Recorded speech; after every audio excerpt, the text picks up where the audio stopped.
Allegiance to the flag of the United States of America and to the republic for which it stands, one nation, under God, indivisible, with liberty and justice for all. Call the meeting to order. Roll call, please. Mayor Seeley. Here. Sarah Antonson. Pat Beckett. Here. Kayla Bolus. Here. Will Rolke. Larry Rohr. Here. Mike Teeman. Here.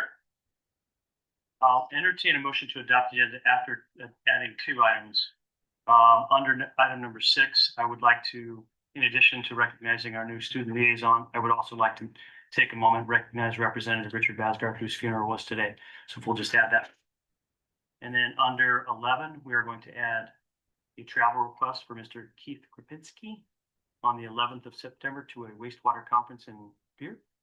Correct. Yeah. Okay. Anything else to add? All right. Motion to adopt the agenda as amended. Second. Motion and second on the table to adopt an amended agenda. Any further discussion? All those in favor say aye. Aye. Anybody opposed? Motion carries. The agenda has been adopted. Item number 4, we're going to adopt minutes from 2 separate meetings. We'll need 2 separate motions. Motion to approve the minutes from August 18, 2025. Second. Motion and second to adopt the minutes approve the minutes from the 18th of August, 2025. Any further discussion?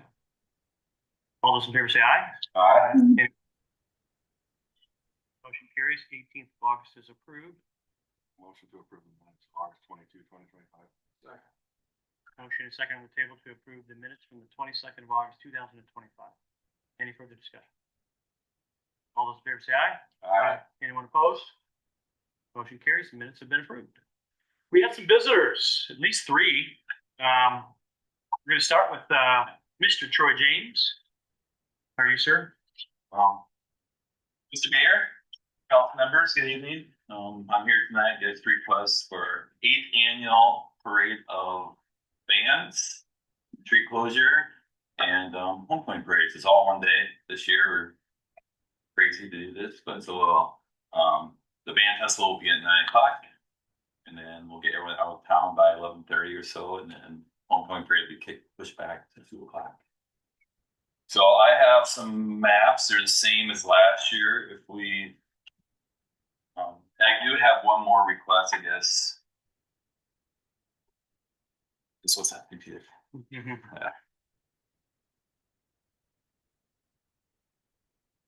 For the homecoming parade, I request that we no parking on Oak Elementary School up to the corner on 3rd Street. It gets really, really narrow when people are parking along the side of the street there, and when Simplot and different large equipment comes through here, it's just like a little nerve-wracking. So if we could have no parking there during the homecoming parade, that'd be greatly appreciated.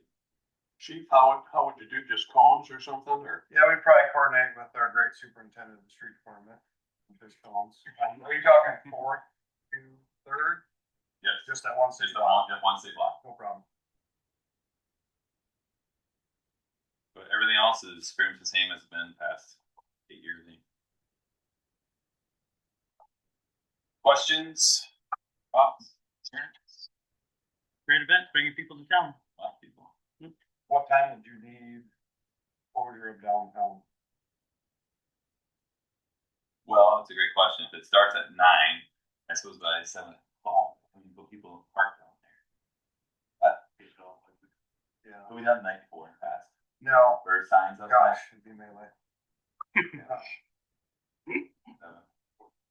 We can help out. We'll get all hands on from school too. well, the barricades and stuff that all set up the day. Okay, that's what we're gonna do.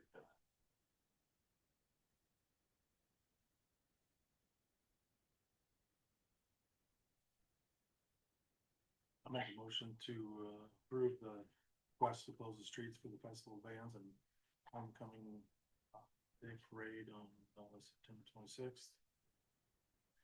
I second. Motion and second on the table to authorize closure of the streets for both the festival of bands and the homecoming parade on 26th of September from 7 a.m. to a time to be determined. Any further discussion? All those in favor, say aye. Aye. Anybody opposed? Motion carries. Anything else? Oh, thank you so much, everyone. Yep, thanks, Ray. Good luck for everything. Can you send me an email and we'll probably sit. Oh, we've got one in the packet too, I can. Healthy. Next on the agenda, not Mr. Chief Michael Shirk. Not in the capacity of chief today, No, but basically I'm just asking for, we've been trying for the last couple of years to get a block party set up in Sunset Drive. This year, we finally got the logistics strapped down, thanks to Katie Kirkenbach and Katie Grossel. We'd like to shut down Dignity Drive from Grandview, to Grandview from 5 PM to 10 PM for a block party. We're gonna have inflatables in some people's yards and some cooking and just some music. From my understanding is Katie, my wife, and the other Katie have gone around the neighborhoods and asked all the neighbors if they have any issues with it. We've had none. There will be alcohol consumed, but not for sale. So we're just looking from 5 PM till 10 PM. September 20th. so it's a dead end. Yeah, so like, it would go from like Henderson's dead end there. Mhm.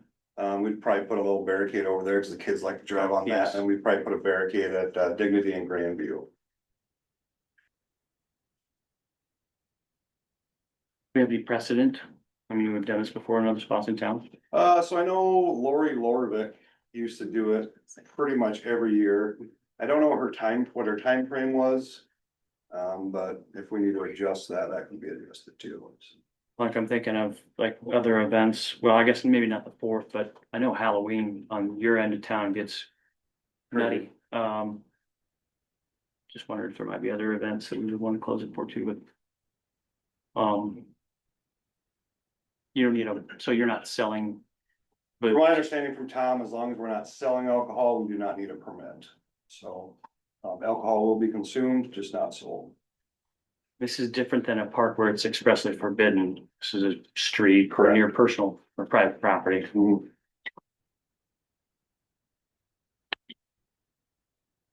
guys good with it?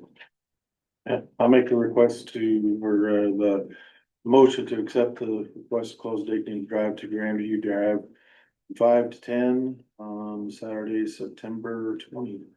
And second. Motion is second on the table to authorize closure of Dignity Drive to Grandview Drive, 5 to 10 PM. Seems early. For a block party, Saturday, September 20th. Any further discussion? All those in favor say aye. Aye. Anybody? Motion carries. Thank you. I expect that you'll be monitoring the situation. I'm on. Yes, yeah, yes. Eyes and ears. Lynn, good evening. Good to see you again. Yes, thank you for having me back. Or at least I assume I was able to come back. I'm on the agenda. Nobody sent any emails or anything. So I sent you home last time with packets with some pricing information. We didn't talk about pricing the last time I was here. We really just talked about what the pool is, what we do, our mission. So tonight we're going to talk a little bit about the numbers, dig in a little bit deeper on what it really means to be a part of the pool and what have you. So some different information that's in your packet tonight than what was in your packet a couple of weeks ago that I sent home with you. Really just kind of came up with some talking points. We'll kind of go over those types of things first, then we can talk about numbers if that's your pleasure. But so for liability, kind of a couple of things I wanted to go over with you guys before we talk about pricing of coverage. So there's two different kinds of coverage that you are probably going to hear about between reviewing our information and then maybe hearing from the folks at Jensen if they have the opportunity or want to chat with you guys about coverages. So we've got two different types of coverage, occurrence-based coverage, and basically that means that the type of coverage that is in effect at the time a loss happens is the policy that we're spun. So my example is, if I trip and fall inside a city hall on August 15, 2023, the coverage that was effective and in place on that date is the coverage that's going to apply for an occurrence-based coverage. The alternative for that is a coverage called claims made coverage. And this claims made coverage is what sometimes might trip us up a little bit.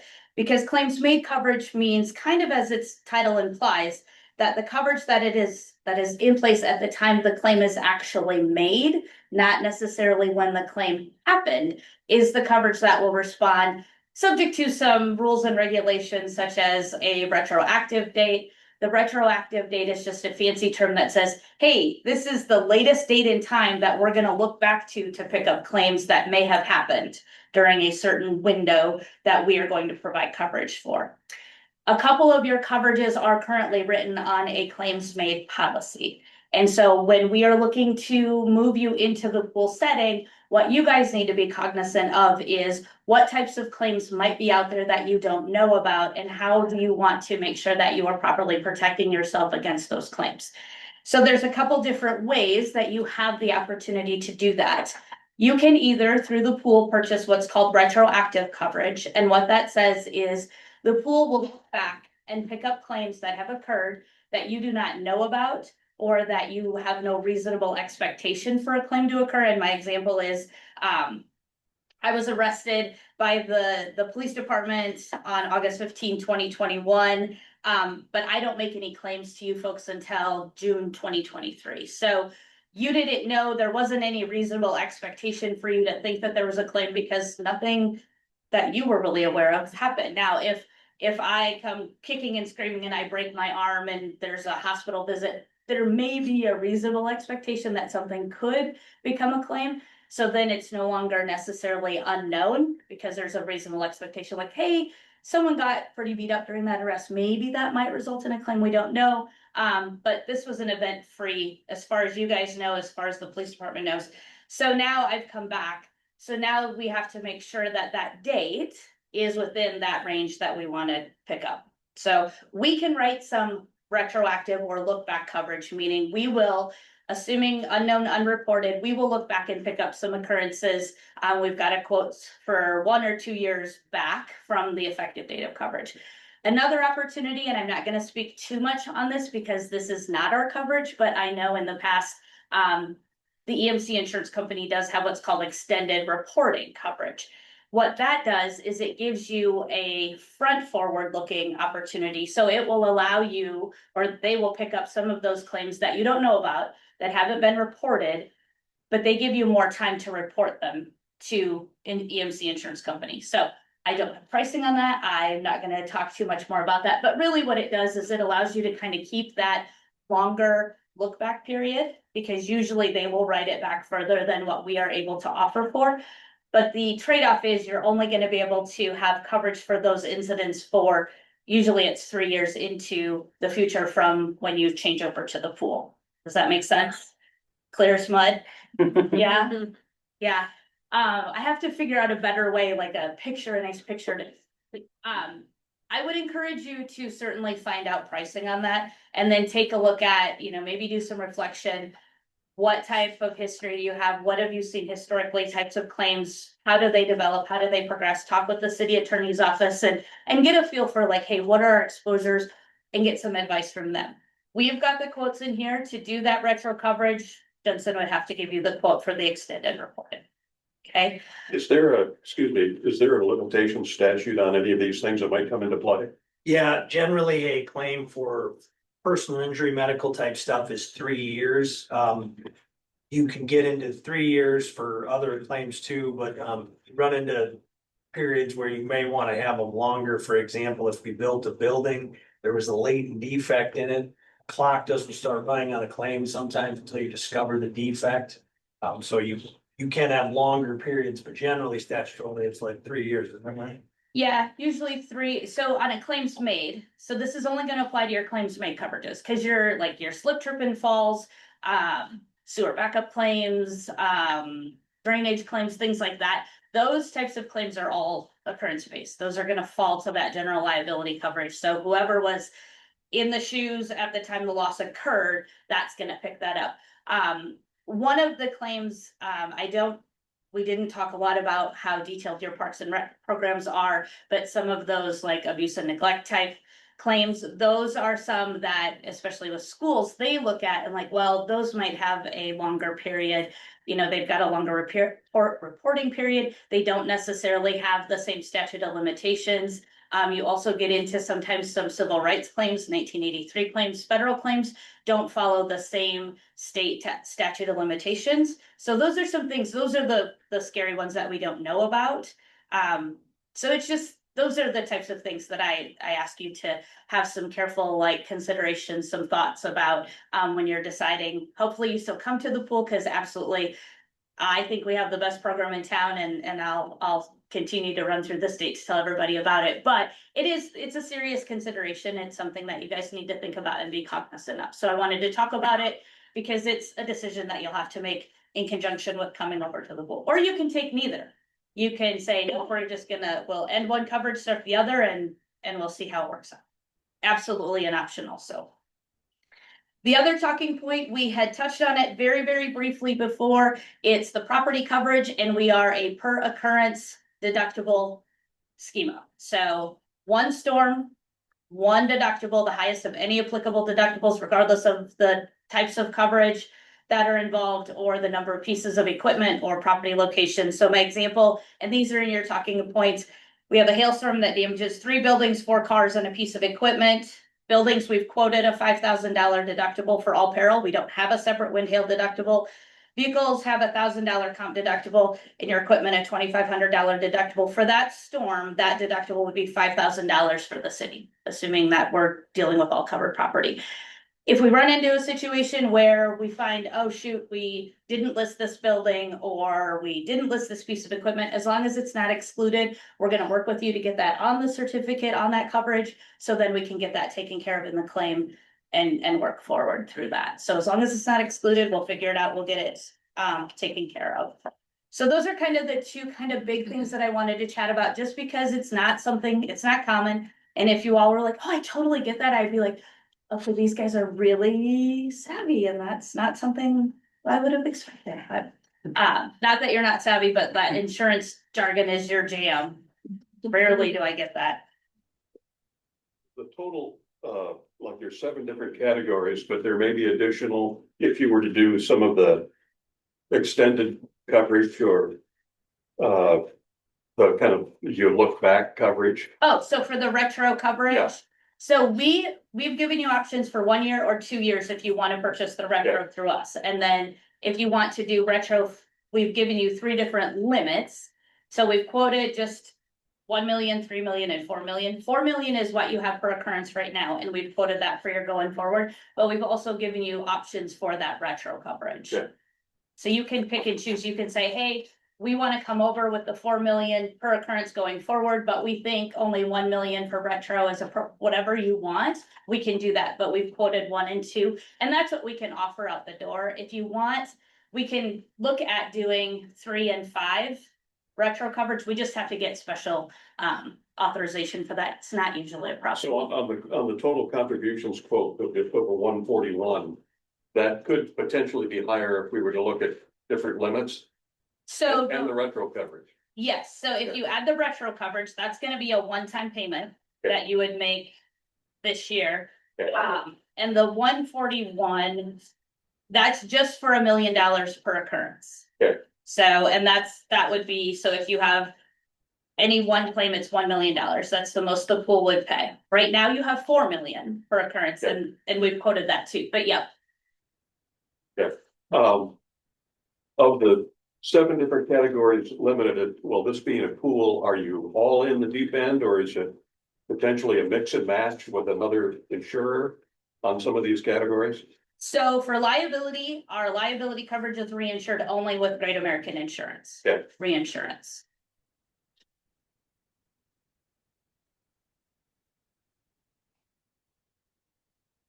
Our property is a layered program once we get beyond, so you will generally only deal with the SDPAA though, and claims associates. We deal with the layered property program, so we deal with the adjusters there. But we actually have one adjuster that represents all of the property reinsurance carriers, so he is responsible for communicating to them what's happening in our claims. So really it's, the most you should ever see is 2 adjusters if reinsurance decides they want somebody actually boots on the ground. That doesn't happen very often. Well, my question was, there are 3 categories of liability, and there's general physical damage, including mobile equipment, so the liabilities come as a group. And potentially we might find a different claim, say with Jensen or someone for one of the others, or you bring these four on this quote sheet as a package, this. This is your package. We Okay. bring you as a package. Okay. The only thing that we would encourage you to talk with Jensen about is that extended reporting period. Okay. But that is their own separate policy. All right, thank you. And I think you work with Zach, is that right? He's talked about this before, so he'd be good to reach out and chat with him about, hey. If you're like serious, like, yep, we're gonna go to the pool, then just chat with him and Sam or Tom or Larry to talk about, your claims history and what would be better, that extended reporting versus the retro. And we're looking at an anniversary date, calendar year for coverage. September 8th. Okay. Yeah, so you're covered, Like, yeah, okay, So we have some time. great. Just a couple days. the end of the week, Yeah. it'll be Friday, okay. Yeah, we would ask, just so that we can let our folks know. Yes, by about 4 o'clock on Friday, if you can let us know, so then we can send a message up the chains in case something happens over the weekend. We don't want our folks to come in Monday morning, and be like, oh, hey, by the way, yesterday, this is effective and they had a claim and now we gotta we'd like to just give them the heads up that, yep, you're on board. Let claims associates know that you're on for the property liability as well as the work comp and stuff like that. I So, think as I recall in our last discussion, Jerry, there was some question that Jensen was scrambling around because their resources were changing, and have they approached you with that? We did meet with them, Zach, the other day, and he provided some information, and they are not able to find anyone that can provide the per occurrence insurance that we have here, maximum 5,000, so they are still at 25,000 per building. And per each vehicle that was damaged, would have their own coverage also, so you have to meet all these deductibles, so. With our probably 60 to 70 buildings we have in town. Okay. And fences and lights and stuff, we're probably looking at well over $1 million, potentially up to $2 million in one occurrence, if that would happen. If we got a major hailstorm, a major windstorm, tornado group, we could possibly have that much. So the main difference we're talking is per occurrence would be per building or property, and per occurrence would be like the big storm on Monday night. yes, And everything is under that umbrella, okay? And cost wise compared to Jensen? They're at 184,000. For the cut, and these guys are at 156. So this is the $4 million, Correct. okay, where, 4 million right there. okay, all right. so the 4 million, yeah. So we give you some introductory credits because you participate in the loss control program with the work comp fund. And so we talked to safety benefits and they had great things to say about you guys. So we gave you those introductory loss control and law enforcement credits. So, for coverage going forward, no retro, it's 156, 689, 51. That does not include, having an agent. If you to have an agent, you have that opportunity. Their commission though is on top of whatever this number is. And you folks would work out what that looks like with them. We can bill it for you and then serve as a pass through. Most of our members do it that way. Some who keep an agent, some will cut them a check as a direct contract with them. I think it's probably easier when it comes to be audit time, if it's all on one invoice and you just say, nope, it's coverage and it is what it is. Agents are not required to participate in the pool. Honestly, when we, from the pool perspective, having an agent, we just include another person in our meetings. So we would still come and talk with Elaine and Jerry, or who the new administrator is. We would come and have those meetings and invite the agent with. Because we always want to make sure we continue our relationships with our members. Agents are fantastic. Most of them are very good and do what they need to do. I would say maybe 20% of our members have agents.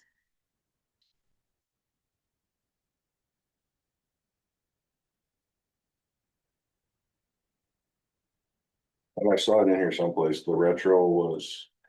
Yeah, so the retro, it's towards the back of the packet. It is I think the second to last page under other considerations, retro coverage. So the pricing, if you went if you purchase 2 years of rental coverage, it'd be a one-time payment of 54,1085. So that would bring your total bill up to roughly 161. Roughly, I don't math. Well, I have people at the office that math. I do not math. I do So- people in coverage. The 194 we paid Jensen's, is that has gone up quite a bit since last year? Is it similar? It's similar, Similar, so that's what we've been paying roughly?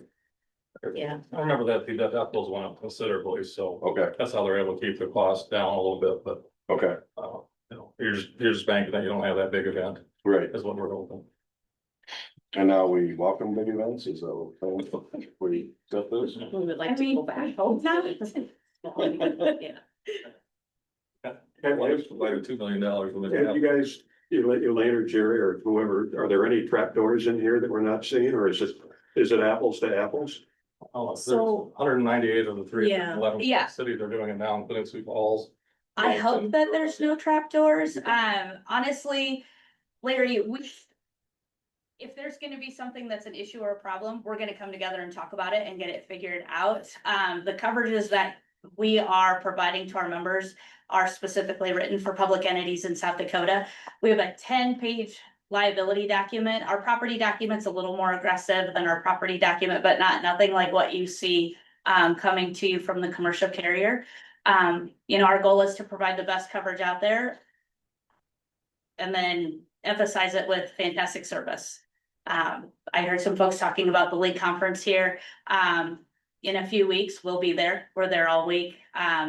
We talked about, there was some conversation about who's in the pool. Justin from T is on our board, the city administrator from T. Michael Schulte from Volga is on our board. So you've got some folks on the board that are in a similar situation to you folks as far as size and interest. So And you have a former finance officer, city manager from Wagner. yes, Becky Brunzing is one of our member services folks. Right now, Jerry Cranbeck is a mayor, former mayor of Spearfish. We have the mayor of Pierre on our board. Pauline Carey is a finance officer from Huron. She's on our board. Sarah Rankin is the SDML league director. She sits on our board. That position is always going to be on our board. So, we've got a pretty great group of folks that are representing your interests and are there to hear you. Adam Karsh from Watertown. He's the other. I was like, there's one more city that I'm missing. So yeah, Watertown is currently sitting on the board as well. So Do you have an average, say over the last, 5 years or so, the pool rates have increased percentage wise annually, or? So we have a mechanism set in place where we are going to ensure stable rates. We do not ever want your costs to be so significant that it's going to create this significant burden. So we have in place, we've got, we call it net position, and we use that to help stabilize our rates. So if we hit a year where the pool itself is getting hit hard with some reinsurance costs, the property market had gone crazy for a while, we are able to use some of that net position to help supplement rates so that you will have a more stable rate. Our goal is not to increase a significant amount. I'm not going to say more than 10, more than 15, because then we'll have a year where we have to go to 16 and you're like, oh, you said 15. So, but you will see, maybe a little bit of gradual increase. A lot of that honestly is probably going to be related more to property value growth and your budgetary growth, because as expenses grow, your costs are going to grow for coverage and stuff like that more drastically than what our rate changes will do. We do approve our rates in October. So in a few weeks, our board is going to come together during our annual membership meeting and announce what our anticipated rates will be. So you'll be able to kind of ballpark like, okay, if property is going up 10% and we know that our values are going to go up 7.5% because that's our trend for this year for property values. Everybody gets trended 7.5% in a year. You can kind of roughly estimate if that's your jam, math, spreadsheets. But we announce those in October every year. I know that's a little bit behind what everybody's budgets are, but you'll be able to know. So you're a September renewal. So you would have known what your rates were last year for this coverage term, because we're the rates that were approved in October of 24 for your quote today. Because then our rates go into effect for 1/1 renewals. So in that we don't have a meeting between now and the 8th. Couple more questions. We're looking at basically, a budget reduction for this line item of somewhere around, $35,000. Okay, No, A little less than 30, 30. around 30? yeah, Okay, unless you wanna buy the, or the retro well, cover. I think that would, Mike's got a number that would include. Yeah, and and talk to Jensen. I don't know what pricing looks like on extended reporting. So I don't know, maybe they've given you numbers and they're like, I don't have it. it's, Well, he had said he was gonna get it to me. And when I checked my email at 5, there was nothing yet, but okay. so something we discuss in executive session later. Kim, Okay. Yeah, I'd say we save it for that and Okay. make a decision. Do you have any other questions for me? I mean, if you need to call me during executive session, you can do that. You have my phone number. I will turn my ringer back on. But otherwise I don't need to like camp out and look in the window, see what's happening. So any other questions? And again, you can call me. We genuinely and sincerely hope that you do find that the pool is the right choice for Beresford. I know last year we had 100% retention. The pool has grown roughly 8 to 10% every year for the past 8 years. So I think we're doing something right. So hopefully you guys see your way to the pool, and if not, then we'll be back next year probably. I think other underwriters outside of the state are aiding the movement. Yeah, well, the underwriters in the reinsurance market, although we have had some very favorable information coming down on the property side. Despite some pretty aggressive near hits with hurricanes and tornadoes and stuff like that, we're hearing that the property rates overall are starting to come down a little bit. Now, that's not gonna mean that they're gonna start writing at a discounted rate, and their underwriters are not gonna be encouraged to go back to all peril deductibles. They'll keep those wind hail separate deductibles as a method of managing risk, and I get it. We do foresee potentially in the future that becoming something that we may have to implement. So in the meantime, we are looking at some innovative ways to help our members fund for that. We're gonna start we're looking at doing a property deductible funding mechanism where we help you fund what your deductibles might be to help you build some internal equity, so it'll be easier. You don't have to necessarily budget if we get to the point where we need some higher deductibles. So we are working with some of those out-of-state underwriters, our reinsurance underwriters, with some of those, again, creative methods of helping our members manage some of that risk that they're looking to transfer, if nothing else, to manage. So Thank you. yeah, thank you guys. Have a Thanks, great Lynn. evening. Appreciate it. Thank you. Yeah, enjoy the festival of bands and the homecoming. Sounds like fun, doesn't it? Yes, I might come up. I can come down. It's not that far. Thanks, guys. All right, well, yes, city council meetings aren't all fun, but Izzy, if you have a chance, if you'd come up. So members of the council, I've been working with Dr. Merriman.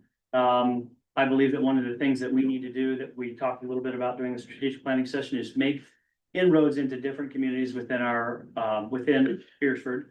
One of those communities where I think there's gonna be some valuable feedback is our student community. And so I worked with Tommy on a program whereby we're going to designate a student representative. Miss Izzy Beeson is going to be our first representative. She's a junior at Beresford High School. She does a ton of things. I'm gonna try to remember them all: cheer, dance, oral interpretation, debate, band, and there's something else in there. Student council. Student council. She's a junior, so she's got another year, but Izzy's going to attempt to make one meeting per month. She's got a busy schedule, so we know that. I've seen that these kids, they get kind of crazy. And so the great thing about having Izzy sit with us is that when we need some perspective on, hey, what are you hearing in the community? What are your classmates hearing? What are the teachers hearing? Because you're obviously in multiple classes. She's going to be able to bring some of that feedback to the council. So I think that will help us inform some of the different things that we want to do. And so I want to welcome you and say thank you. Normally we have Sarah's on the phone. This is her seat, but guess what? You get her seat tonight. So Thank you very much for coming, and family, thanks for coming, appreciate it. It's probably only gonna get more boring, so you're, but you've listened to insurance now, so you have an opportunity to tell all your classmates about the South Dakota Public Assurance Insurance Pool. And so thanks for joining. The next item that I wanted to cover just real briefly is I did have an opportunity to attend the funeral of Representative Richard Basgard. So for those of you that haven't been made aware, and Representative Basgard was one of our local elected representatives and District 16. And we have 2 elected representatives to the House, and we have 1 senator. Richard Basgard, Carla Lems, and then Kevin Jensen's our senator for District 16. Richard was tragically killed on a farming accident. So 75 years old, still out on the farm, and was killed tragically last Wednesday. So when I heard the news, obviously that kind of sent shockwaves through the community. Senator Brown's happened to be in a meeting with him. He heard about it. Congressman Johnson, the governor, obviously the governor was in Centerville today to attend the funeral. I applaud everything that Richard did for our community because of the elected representatives for our district. He was the one that was to me the most responsive in understanding what exactly we needed and the things that needed to be carried forward to the state house. And so for those that have understanding on the kind of craziness that goes on during session, I think he did a great job of not only taking things to the house, but then also bringing information back. And so I want to publicly say thank you to his and honor his memory by just mentioning the fact that he will be sorely missed. And Beresford is proud to say that we were able to work with Richard while he was here. So, all right, we'll move on to hopefully lighter subjects. Item number 7 on the agenda. Department Head City Administrator, Mr. Pat Carey of Banner Associates. An engineering report. Good evening. To see on the agenda under new business, I think we're gonna probably cover pretty much everything that's in the engineering report, so I don't want to repeat myself. So if there's any questions, I'm happy to wait till new business. Well, we'd love to hear it twice. All right. Ask Mike if he. Okay, I just got kicked in the shin because during the strategic planning session, which you were brought up, they got the earth. It was committed to memory, right, Kayla? Yep. All right, so, next item on the agenda, old business, South Dakota Highway 46 pedestrian crossing. Yeah, I think you guys asked us to reach out to, the regional engineer, which is Greg Rochdahl, who's out of the Yankton office, and I think you guys each had a chance to read through this, but there's certain things that they would look at, some traffic counts and a lot of different things that they looked at. This is the stuff that we've dealt with every time we've asked to look at them, different options, especially if it's not at a stop sign where the crosswalk would be something that would be expected. So if it's something that isn't, they would come up, take a look at it, do their traffic engineers would do their counts, see if the amount of traffic going back and forth would justify it. Then they could come up with some type of a plan that we could work out that would most likely be at our expense to do any type of improvements on Highway 46 to do that. I think in mind, I referenced, Wagner plat. They've got one that crosses Highway 44 from the parking lot over to their hospital. And they've just got a crosswalk there with some signs that they just put out in the middle of the road to alert people that there's a crosswalk there. So there's places that they do it in South Dakota. But the state is gonna make you follow all their rules first because it is their street, their road, and we gotta abide by that. So if you guys want us to continue moving forward, I can get hold of Greg and see if they can get some people up to do their traffic counts, and then we can move forward from that point on. So. Yeah. Pat, did you talk to him or were you in conversation back and forth? Do you know anything? I mean, are they concerned about vehicle traffic and pedestrian traffic? Or are they just count pedestrian traffic? Because, as right now with 46 close to the west, I don't think if they came into vehicle traffic counts, we get an accurate reading of how many vehicles actually come through there when it's open. Reading through this, I would assume that they'd be looking at pedestrians. And then, obviously, from the city's perspective, if you wanted this to move forward, you'd want them to do that count at a specific time of year when maybe school and ball games are happening, because that's likely the time that you'd have the most amount of pedestrians. But just being a little pessimistic, knowing what the warrants take, it would seem like it'd be a long shot to meet their warrants, but that would be the way, you know, to give you the best chance of having of hitting the situation that you're trying to fix is ball games in school. And it's one of those things too, that if it's not there, you're not gonna get the traffic, so. Right. How accurate is it then either, So if you know kids, you just have them go out that day and cross the street a bunch of times. But like to Jerry's point, when it's not a controlled intersection, it's gonna be difficult to meet I those understand. requirements. Yeah, one of the things that was echoed in our community survey, one of the things, a reoccurring theme was pedestrian safety. And there were specific instances where people talked about their kids crossing 46. And then there's another crosswalk that we're gonna consider too, near the school, is that correct? Yeah, I think that's one that, it requested. Between Bright Beginnings and elementary school. Because there's some places there where the visibility is not great, and so anything we can do to increase the safety of the kids crossing 46 or being on their bikes or their scooters, which that's a whole nother, you know, set of things we need to take into consideration, but if there's something we can do that makes it safer, I think we should lean into it. So yeah, let's connect with Greg and see what we can do, and then, you know, if we've got to queue all the kids up to go across at the same time, we'll do that. I don't know, like after school hour or something. yeah, how would they count pedestrians crossing and where? I think they would probably look at that area that sits just a few blocks to the east of the top of the hill, so 7th, 6th, I think in those two areas where people are walking directly east to the school, because they'll leave the school, they'll walk to the west, and then they'll walk straight north. But that'll shift to the east as the black housing development starts to. It will, 100%. And so I think maybe something that will need to be factored into that is the fact is growth in that area north of the community.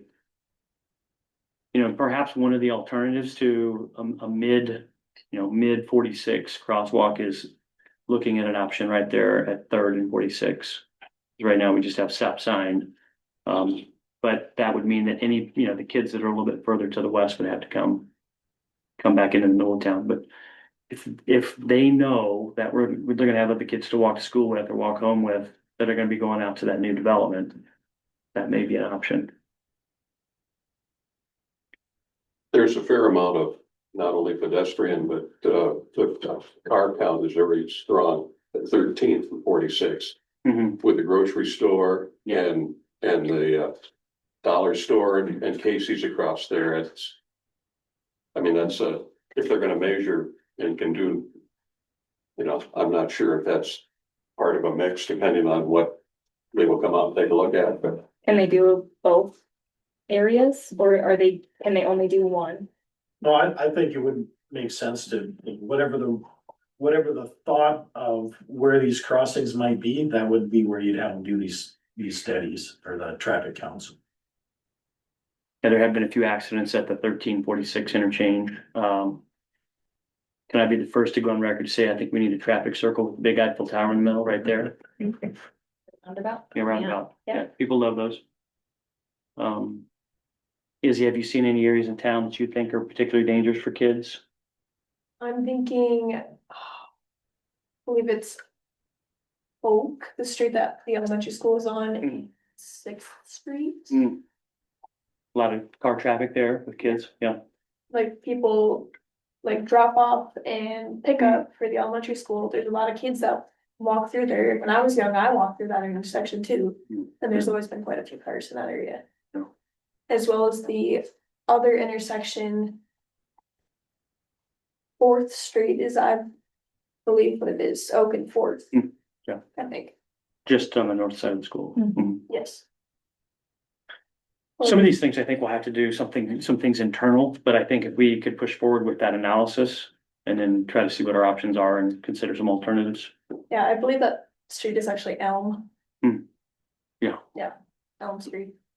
Not Marion Elm Street, yes. Troy James is gone, so I can say that. So, Jerry, do you think you need an official motion, or do we need to? I think we just note that we was talking about and Okay. We just put in there that we're gonna go gather more information is all we can do. Sounds good. Any further discussion about that? South Dakota Highway 46 pedestrian crossing. I think it's good discussion because it does involve more than just that specific area, but. Next item on the agenda, playground equipment for volunteer park. The last meeting, we brought some proposals forward for you to take a look at, and we worked with the Dakota Playscapes a little bit. They helped us put the grant, when we put our grant together. They helped us with putting a amount together and a plan, and that's kind of what we looked at here as one of the options. Now, of course, that's went up about $11,000 since our last look at it. They have the same one, just the cost of materials, some of the other costs went up, so we turned and looked at the My Turn Play system. The lady that sells this is based out of Scotland. Most of these places are out in North Dakota or Minnesota for some reason, but we got two options there. And I think after Elaine and I took a look at both of them, we sat down with them and we like the My Turn Play systems a little bit better. Yeah, I think our big issue was what they were charging us to install it compared to what the other ones were. So I asked her to try to lay that out, or I asked Brandon Close, who works with Michelle Wolf, to lay that out a little bit for us. And I guess I'm not gonna read it to you guys. You can take a look at it and determine if it makes a lot of sense to you or not. Virtually, we're getting the same playground equipment, same playground equipment, similar cost. I think we like the My Turn Play system just a little bit better. Would you agree on that, Elaine? The people that we met with were very professional. They came down and met with us, walked the site, put a plan together for us, and I think they're gonna be a lot easier to work with. So our recommendation is that we go with option one, the one you liked it in. I think the one they were trying to get for you, maybe the purple ones. Let's make sure we have the one with the handicap accessible. For 99,919. Yeah, the 99,919, yeah. And that's under our bid limits, so that's why we have to keep it there. The grant will pay for half of that, or 50,000 of that cost. So with playground equipment, it's awful hard to go out and bid it. I mean, there's so many options. I mean, if you look at the book, it's about this thick with all the options you can try to put together. And each playground manufacturer has a different type of product. They may be similar, but they're not the same. So really, it's awful hard to spec something out that are exactly the same. You know what I mean? And that's what they normally ask us to do. So So is that, they come in, prep the ground, they do it all. they do everything. Yeah. So, We just tell them where. yeah, we'll prep the ground to a certain point, but they come in and they do all the borders and all the mulching. It's got a rubber mulch, so, and then I make sure it's deep enough for handicap accessibility and all zones and all that kind of stuff. They're way into all that stuff, so. I think that's, I don't know if they'll get to it this year or not. We're about 6 to 8 weeks out typically, so it depends on what the weather does. We'd like to do it yet this fall if we can. Have we decided on a location yet? Yeah, we're gonna go out there kind of on between number 2 and 3 fields as you're walking across the bridge there, I should say the culvert. We're going to the new fields off the right-hand side of the walking path. We want to keep it fairly close for handicap accessibility. Okay. So people in wheelchairs can get onto the property. So we're fairly close to that. So it'll be on the south side of the walking path. Yeah. We were kind of waiting on the Bach housing. They're doing a little bit of some work around there with some of the drainage stuff. So we want to make sure that was all taken care of before we actually finalize the spot. But there's plenty of room there to do it. And there's plenty of room to expand if we needed to down the road too. Okay. And we are still gonna be close enough to the parking lot so that if people don't want to get on the path or don't come on the path in a handicapped state, they can go onto the parking lot and just wheel it over there too. So those will be some extra costs that we have that aren't built into this, but that happens every time we do this. If they don't pay for the sidewalks over to the sites. Right. I think one thing to make sure that we mention about this playground is that while it is designated for the forgotten children of the baseball and softball tournament, it will also be something that the kids in this new development will be able to take advantage of. They'll be close enough. So I think this is a great thing. Yeah, Pat's guaranteeing that it won't be flooded all the time either. It's not gonna be put on hold. Hold to that. Do you need a motion? Yeah, to move forward with option number 1, if you would. Anybody else have any objections to it? No. Sarah? I'll make a motion to go with option one with My Turn Play Systems playground equipment. Total estimated job cost $99,919. Okay. Motion is second on the table to authorize option one for My Turn Play Systems at a cost of $99,919 for the North Ball Field Playground. Any further discussion? All those in favor say aye. Aye. Motion carries. Item number 3 on old business, request to place a crosswalk at West Elm between Bright Beginnings Preschool and the elementary school auditorium. I got Pat's there tonight to help us kind of walk us through this a little bit too. Him and I talked a little bit earlier this tonight about it, but. I figured he just probably had a little more experience with some of the roads they've designed and what we need to do as far as, the next step here, so. Take her away, man. Okay, so I think some things for consideration, just as the overall thought process behind this is one, is this a better school project or is this a city project? And that's for you folks to decide at some point, but, even beyond that, there's probably some other considerations of, the main thing would be retrofitting this for handicap accessibility, so it'd be putting ramps, on the east side and the west side. North and south side. And then getting rid of some of the parking. You'd want to have more of a clear zone through there for pedestrians so that traffic can see them, they can see traffic. And then there would be probably the biggest consideration, which would be the cost perspective of, what type of system would you want in place? Obviously, there'd be painted crosswalks and new concrete, but would it be, just a flashing beacon on a timer? Would it just be a sign with a yield to pedestrian? Would it be something that was motion detected? Would it be something that was a push button? All those things are gonna have probably vastly different prices. There may or may not be some grant opportunities along the way here for some of the DOT programs. But that would be, that would take some time to work through that process as well. Mike, I don't know if you've had any direct experience, sometimes things like speed trailers, there's grants for those, but I don't know if you've been aware of any grants for something like this that we're talking about. We do have one, it's just the parking is so congested in that area that hard to get a clear sight. So I guess any other questions that you'd have or? I was passing a school in Sioux Falls the other day and they had crossing guards. They were actually students rather than adults. Izzy, we have never used student or crossing guards, have we? I was a member of the Oh, crossing guard committee in elementary school. yeah. So Do they not do that anymore? They stopped doing that like 2 years ago, 2 or 3 years ago, yeah. Oh, COVID casualty. Interesting. Yeah, I sat there today for a good 35 minutes. The highest speed I had was 11 miles an hour. School zone's 15, so not downplaying the safety concern there, cause I see it. How timely. I see it on and off. But we've been trying. I know the school has bought some caution slow signs. That's one thing I thought, do we just get out? Do we stand there? Do we, make sure the kids get across the street, or do we have to eliminate some parking, or what we have to do? Yeah. Can you take away that parking on the south side? I mean, I think it does say no parking, It doesn't does. it? Yep, But it does. clearly people still park in it. Guilty. Yeah, but you're probably there for athletic events or whatnot, not necessarily, or you're in a police vehicle. I normally park further to the west there, kind of hide. But, when this has not been just a this year issue. I know I've been working with Dr. Dagan for the past couple of years. Mhm. Every time we're out there, there's just nothing that. I don't know if it's because they see us or what the deal is, but not downplaying it. I know it's probably an issue, but.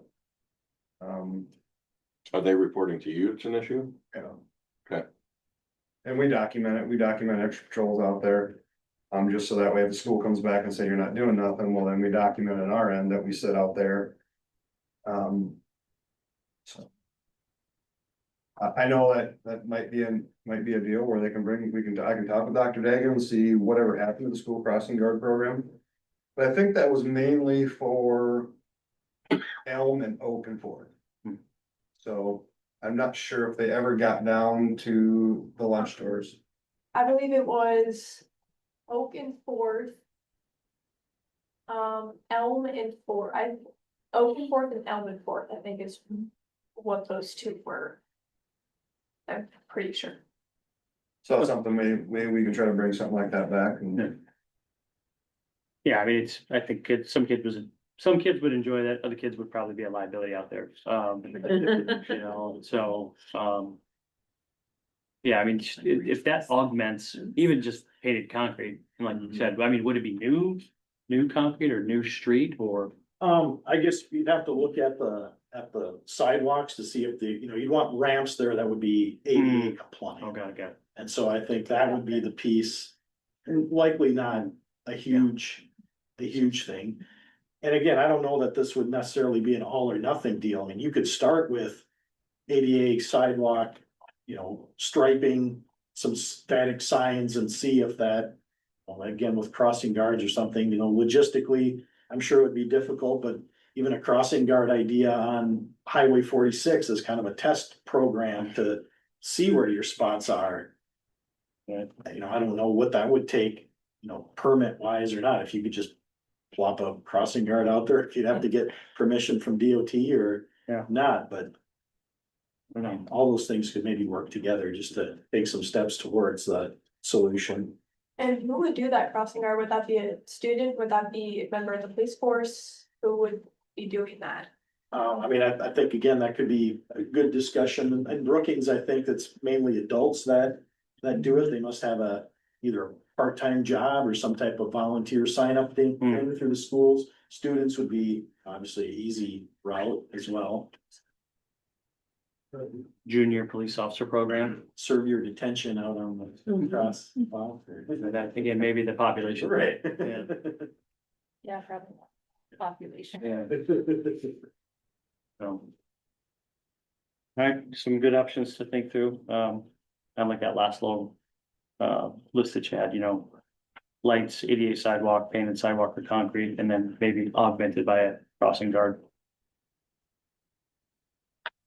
Cause I think something like that, you wouldn't necessarily have to have engineered per se, you would just have to have the right concrete contractor that knows the codes and, could all be inspected, of course, and checked, but I don't think it would have to be complicated to get it done. Yeah. If you have to do it on the south side, do you have to get it from the daycare?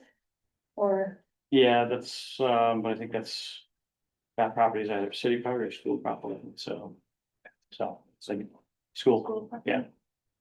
So. Thanks, sir. No official action there. Right. Yeah. Ongoing conversation, we'll have to have Mike and Mr. Deegan a little bit and see if the costs are willing to share, come up with a plan. Sounds like a plan, so then we will move into new business, SC88 updates. Mr. Pat Carey and Jeff Howard. Nice. I don't know, Jeff, if you want to give some background, and I can try to answer any questions. What this is a proposal from Sweeney Controls, who's the city's current controls integrator.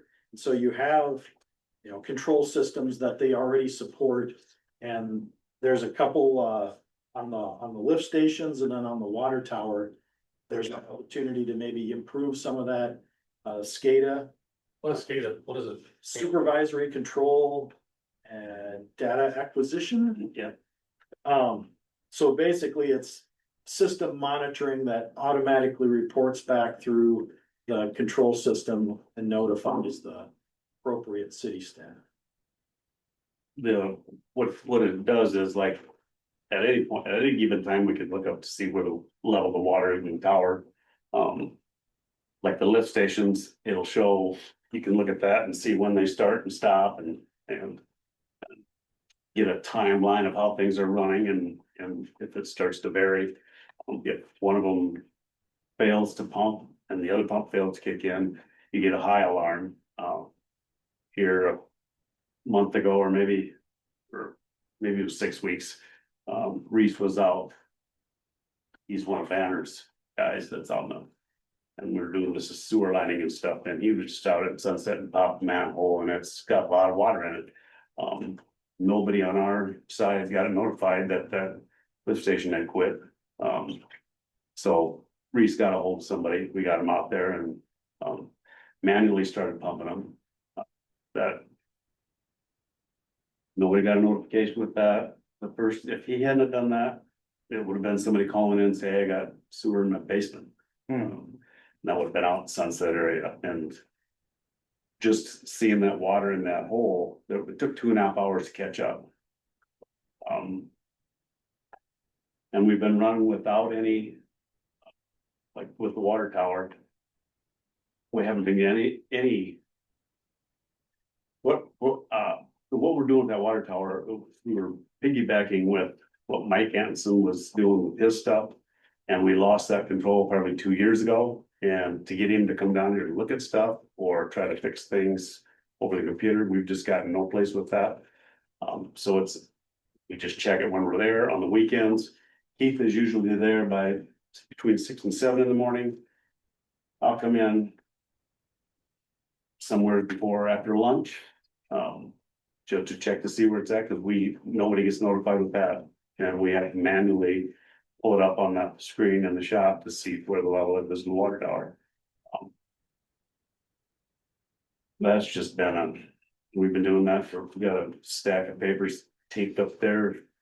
We want to see all those. It's peace of mind to know what's going on without having to actually come and look. It's been a long time coming. So does your system currently have the logging capability, so like your lift station run times, historical? We don't have any of that. That would be provided by this system. Yeah. So yeah, kind of the entry point is the Sager system out at the wastewater pond. That's where Sweeney's providing the controls out there. And so that's kind of the gateway to the whole system, that they can put you a consolidated system together for everything. I mean, we have that for the electrical department. We have controls in place. When it comes to rural or residential water, we have the ability to acquire data now just by drive-bys, right? I mean, or do we have, is that if you get a drive-by? Yeah, the number 2 lift stations, the light was flashing, nobody reported the light flashing, so. And none of us drove by and checked that, so, the lift stations are. Number 2 should be monitored, probably like the water tower is, those motors have been redone, and so we're just relying on, and what it ended up being was just one of the floats that went bad. The one to restart, and so those are the things that, those don't get replaced very often at all. When they go, they go.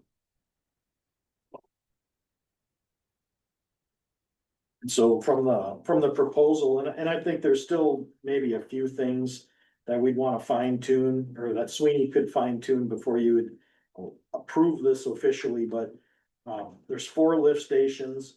So that would be $4,500 each if you did this insight system at all 4 lift stations.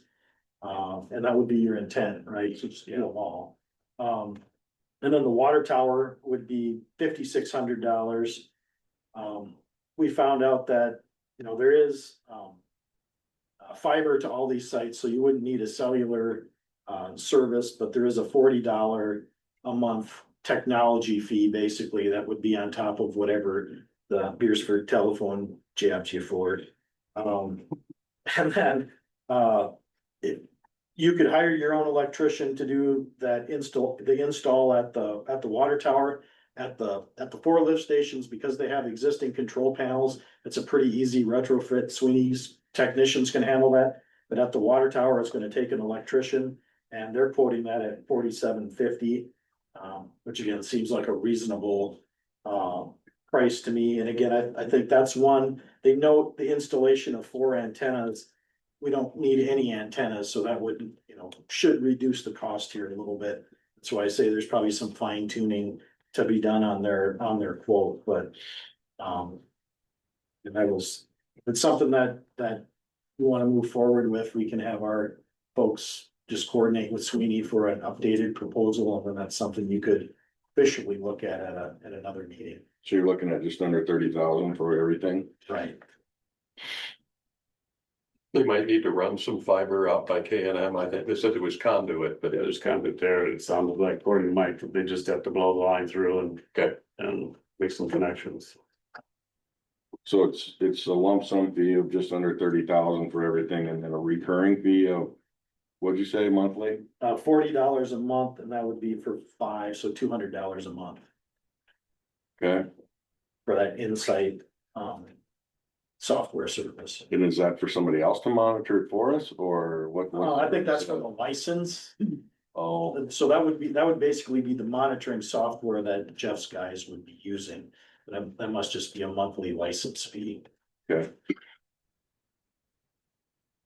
So with that software, have the ability to remotely view what's going on in Yeah. any of them?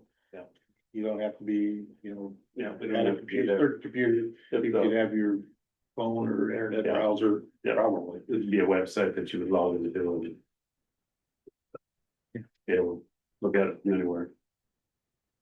Is this something we're looking at for doing next year, putting in your budget, or you wanna do it yet this year, or what do you? I'd like to think? do it as soon as we could. Well, I'm thinking there's a. Water line item that's got 20,000 in it, and if we can use that. You know, that's part of it. Yeah, let's get the updated proposal. I don't know if we just need to request that or move. I think so. Oh, Maybe we'll put something more permanent together on and make all the changes there. Yeah. Yeah. Tell them to sharpen their pencil. And then we put it together and run it by the next meeting. Is that okay or not? Or break the pencil. You got a digit. Yeah. I mean, that's probably the reality is, and I can't say this for sure, but just knowing with some of this control stuff, you're probably not gonna get a bill till next year anyway, for at least all of it. But if you waited, I'm sure the price is gonna go up. Oh, yeah. So, I mean, I think you can get a current price and know that this is likely gonna take some time for this to all get done. And buy yourself a little time to pay the bill, budget for it, but. Like, it's a good investment, I think. You don't wanna have that call at 2 in the morning when 8 of your friends' basements are full of sewage because No, I the agree. alarm didn't go off. So just tell them to put it in now, we'll pay them next year. Should done that before. Right, any Maybe further- can we approve it up to the 30,000 maybe? You guys wanna move forward with it and get it rolling right away, because I think it may take a while. And we've always worked with some that, well, we'll find some everywhere in your budget that we could probably. Yeah. Well, Find and two we're of thinking them, it's gonna be less than 30, right? yeah. Yeah, Will half that of be the 10,000 water of it, so. It won't go over 30, right? I wouldn't think so, I mean, unless, Because of the antennas, you said we didn't need. right, 2 weeks is 2 weeks again. Do we have any bid issues with this? it's under the. Single source? Or just under the bid limits. and Okay. They're doing technology too, which might be a. I'll make a motion to move forward with this up to 30,000. Any second. Motion and second on the table to authorize expenditure up to $30,000 to support SCADA upgrades to our current wastewater system. Yep. All right, any further discussion? All those in favor say aye. Aye. Anyone? Motion carries. Thanks, sir. Mr. Mayor, we Sure. may wanna take a 2-minute break for windows. Oh. You need to run outside, Mike? It's already wet, so Okay, all right. at this point, it doesn't matter. All right, we have some pay requests, or we can do the engineering updates. I can touch on the engineering as we go through each of these Okay, yeah, projects too.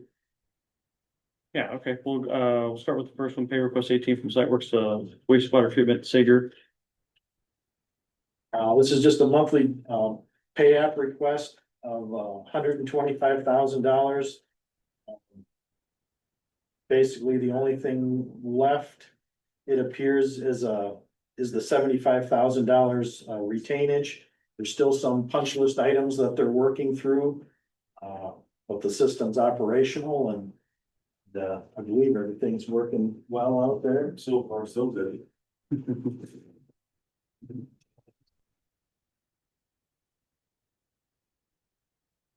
Now, I move that we, approve the, pay request number 18 for site works for the wastewater treatment improvements for $125,000. I second. Motion is second on the table to authorize pay request number 18 to site work for wastewater treatment improvements, Sager, at cost of $125,000.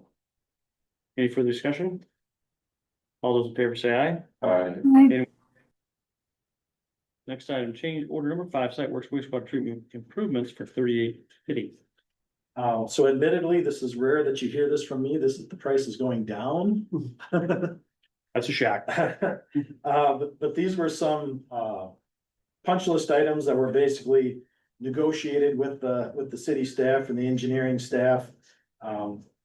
Some things that were, one was a grate that was able to be reused, so we didn't need to buy a replacement. One of the doors was delivered in the wrong color, so it was just cheaper to be white than tan, and guessing Jeff's okay with the color. And then the final thing was an angle iron that was omitted when they did some concrete work. Doesn't appear to be any kind of operational issue, so those 3 items to come off the punch list is a $3,850 deduct. You have to authorize a deduction. It's good. I move approval of change order number 5 for site works waste treatment improvements, $38.50.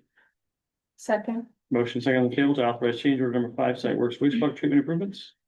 A deduction of $38.50. Any further discussion? All those in favor say aye. Aye. Anyone opposed? Motion carries. Pay request number 4 from Metro Construction Inc., Bach Residential Development, $15,667.20. So maybe this is kind of unique too. This is a pretty small payment request, but basically just gets Metro caught up with the pipe work and site work that they've done. Unfortunately, until recently, the progress has been pretty slow out there because of wet conditions and then trying to get their moisture control and densities done on the subgrade. But I guess as far as a little update goes, you know, that's behind them now. They've got the gravel all down. Did a proof roll today. Passed for the most part. There's a few small areas that they're still working on, but the next step will be to get their concrete sub in and get the curb and gutter laying down. There was a chance that they'll be here this week. I don't know how much rain we're gonna get. Hopefully not a lot. But they're also finishing up another job, so you know, hopefully, if nothing changes, they'll be here next week and start putting curb and gutter in. And then things should start to shape up pretty quickly from there. Yeah, as far as the pay request goes, that's the $15,667.20 is what they're asking for this month. I move approval of pay request number 4 from Metro Construction for the Bach Residential Development in the amount of $15,667.20. I second. Motion second on the table to authorize pay request number 4 for Metro Construction, the Bach Residential Development in the amount of $15,667.20. Any further discussion?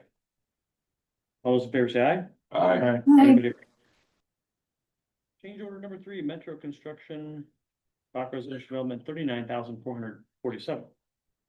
So this one kind of falls under the contingency item where in the at the intersection of basically Second Street and Gun Club Road, there's been really wet soil conditions in that area that even now with the extended dry period, there's still a lot of groundwater that sits there.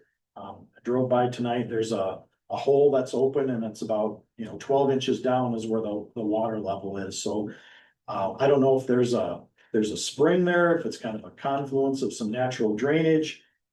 The other likely thing is the sanitary sewer has bedding rock around it and that rock will conduct water and it maybe is just getting stuck there for some reason. The best solution that we can find in talking to the contractor as well is to put in this drain tile system. Ultimately, it's a permanent kind of solution that if there's more high water conditions or wet weather conditions, that drain tile is always gonna be there to pull that water away from the street and hopefully keep it from breaking up over time. And so this change order basically accomplishes that goal of getting drain tile put in, getting a more permanent fix to dry out the subgrade and be able to grade the road out and build it. Where will that water go? So it'll go into the area drains that are there existing and then will drain out into the ditch. Okay. So is this the same area we talked about before where Yeah. they were talking the extra aggregate and everything else? So Right. we're back to just drain tile on that or? So what we're hoping that's maybe the coming punchline, but if this does what we think it will do. We hope what the fix is. To build the road, we might just put in some geogrid instead of the fabric, but then just the gravel section that we had always planned, the 12 inches of road gravel. Is this just like longitudinal drains or do they have? Yep, so we're putting a drain tile under both curbs, south and north curbs. It's roughly 250 feet. We'll length in here. The total. 787 feet, so it's roughly 350 feet, so it's 250 one way, 250 to the west, about 100 to the east, and then it goes across in a couple spots to tie them together. Make a motion to approve change order number 3 to Metro Construction in the amount of $39,447. And second. Motion and second on the table to authorize change order number 3 to Metro Construction for the Bach Residential Development for the amount of $39,447. Any further discussion? One other thing that we mentioned last time, are these deep enough that we'd be able to drain that playground area by the ball fields into eventually connecting with the tile? Or they Yeah. have to be deep enough? I think that's a good question. I don't know that I looked at that specifically, but these tiles are 3 feet down. The storm drain that we're tying into is 4 feet down. So the drop inlet, that drop inlet that sits on the north side of the curb is probably where we could tie in that playground the easiest. And so, yeah, I think 4 feet down, I don't think would work. That's been an ongoing issue if we could get, I mean, that probably wouldn't be part of this, but just so that it was deep enough that could happen. Right. That would be one way to get rid of that water. Yeah, some type of little area drain right there that would tap into this. I mean, the only downside to that is this drain drains past that playground going to the west, so you might have water in the ditch, but that's probably better than water in the playground. Question. Yeah, because that playground there are certain portions of the year when we have excess rain that it becomes swamp, so. All right, so motion and second on the table. Any further discussion? All those in favor say aye. Aye. Motion carries. Request number 3.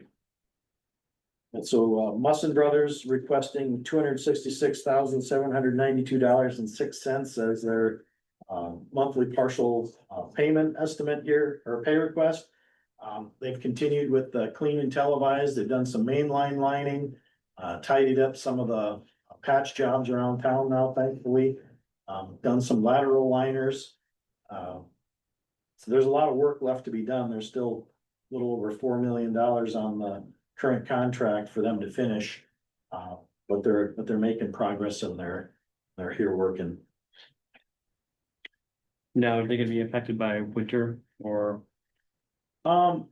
At some point, yes, but they can do a lot of that lining until it gets really, really cold. But because it uses water and steam and they just don't want their equipment to freeze up, but there will likely be a time where it's gonna get cold enough that they're just gonna pull out and come back in the spring,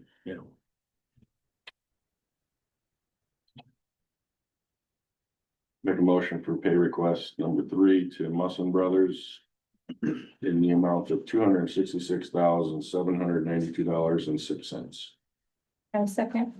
Motion is second on the table to authorize pay request number 3 to Mustin Brothers for sanitary sewer improvements in the amount of $266,792.06. Any further discussion? All in favor, say aye. Aye. Anybody opposed? All right, change order number 2 to Mustin Brothers. So this falls in line with what we talked about at one of the last meetings, during some of the progress meetings and discussion with, Jeff and Keith.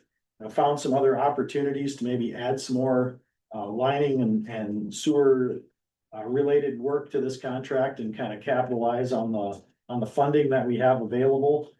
I know maybe the last time we showed these numbers, it showed the change order being over $1 million, and the issue we had with that, or not the issue, but why it was that way is we were basically showing change order 1 plus change order 2. So the correct way to do it is to show just what's being added by change order 2. So at the end of the day, we're adding a little less than 158,000.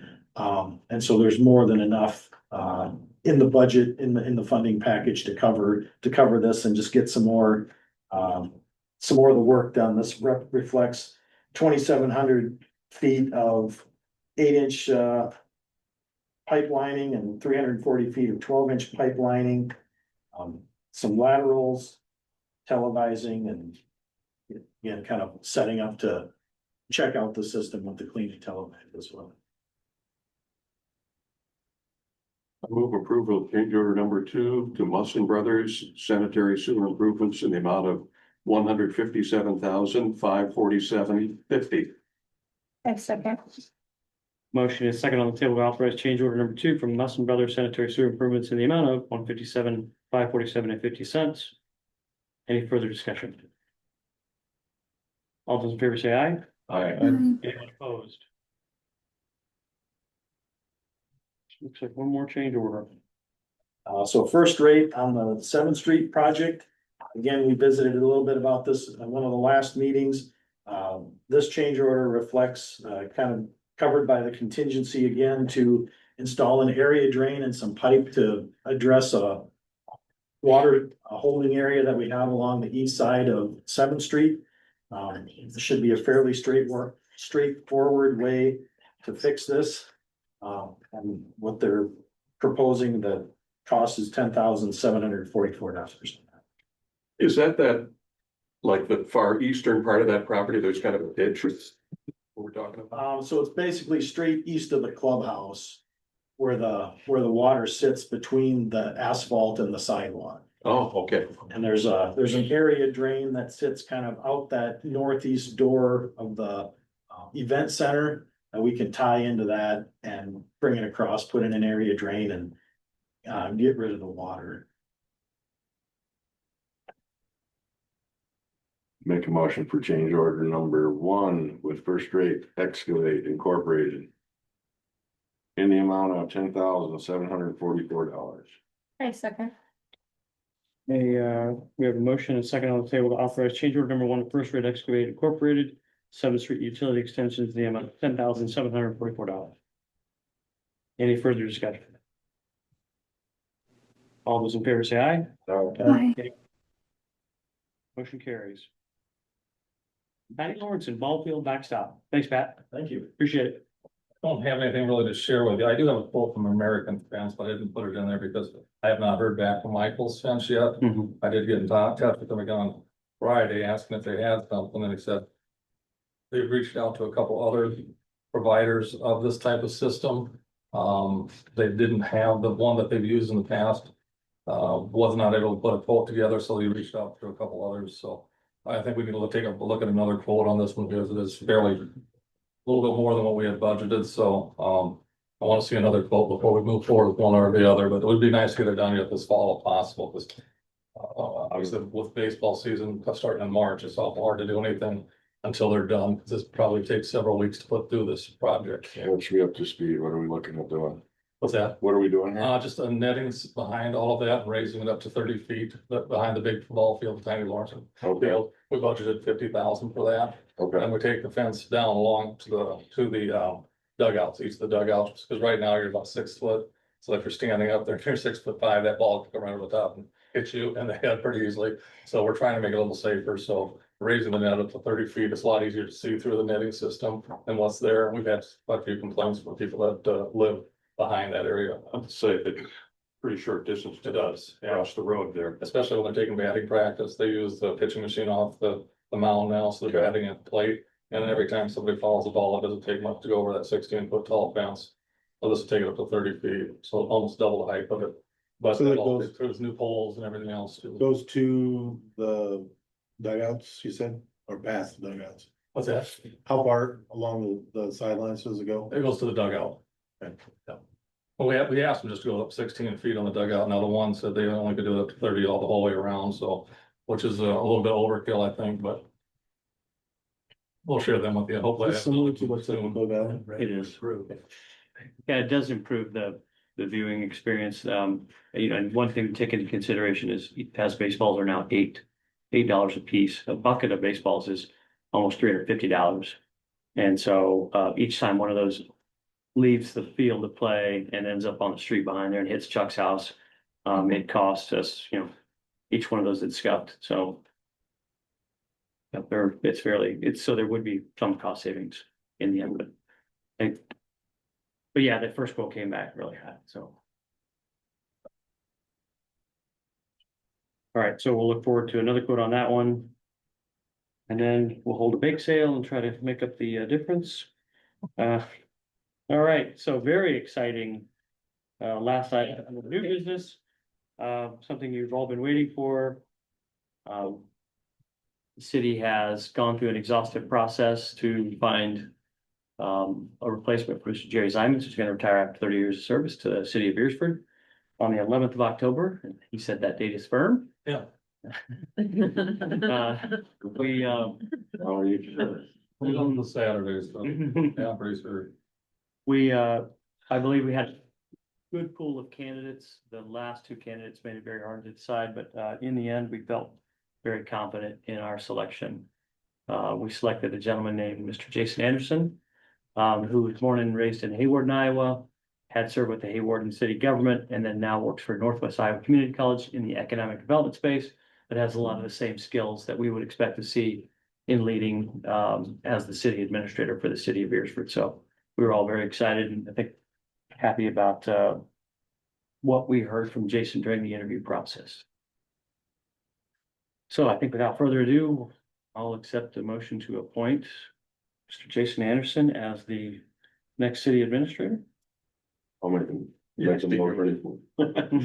a motion to appoint Jason Anderson as our new city administrator beginning, we need to begin date, October 1st. October 1st.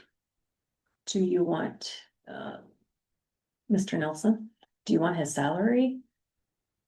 If you're gonna pay it to me, yeah, that'd be great. Listed. You can list it if you. I'd probably be full of it. $125,500. Sure. Second. Motion and second on the table to authorize the appointment of our next city administrator, Mr. Jason Anderson, to start on the 1st of October, 2025, with a salary in the amount of $125,000 and $500 per annum per year. All right, any further discussion? All those in favor say aye. Aye. Anyone opposed? All right, motion carries, and I will be in contact with Mr. Anderson because we'll go on a little bit of public. We'll use social media and we'll get out there in front of everybody to let them know that we have a transition plan in place. And I think it's exciting because we are starting by sending Jason to South Dakota Municipal League Conference to spend some quality time with Elaine, Jerry, Mike Shirk, who left earlier, Mike Antonson. So I think it's going to be a great way to dive into the deep end of school. Yep. Yeah, Jeff's gonna be there, so, yeah. It'll be Jerry's farewell tour and Jason's welcome to Beresford, so. All right. Seeing no other new business, items number 10, discussion information items, no items there. We have travel request. three specifically. Make a motion Individually? to. No. What was that? Yes, if we need to do it individually and so. No. I make a motion to approve the travel requests. Second. Motion second on the table to authorize the three travel requests. Any further discussion? Just to note that the Austin trip is reimbursed. Austin's going to Austin? Yeah. Yes, I did see that in his application, so. Yeah, Austin, probably pretty fun. All right, we have a motion second on the table to authorize travel request. No further discussion. All those in favor say aye. Aye. Anyone opposed? Motion carries. Travel request approved. Number 12, make a motion that we pay the bills. I second. Motion is second on the table to pay the bills. Wasn't 12 Tom Brady? You should be Tom Brady because you're 12. All those in favor say aye. Aye. Anyone opposed? All right, motion carries. All right, now I believe we have a motion to enter into an executive session for discussion of the South Dakota Public Assurance. Is that right? So moved. Okay. Second. Motion is second on the table to authorize entrance into executive session for contract negotiations. Your Mayor, I'd say we call it 125-2 sub 3 consultation with legal counsel regarding contractual matters. 125-2, As he said. as to leverage an artism, we'll use SAM as stated. All those in favor say aye. Aye. Anybody opposed? All right, we will adjourn regular session at 20:31 and launch into sessions.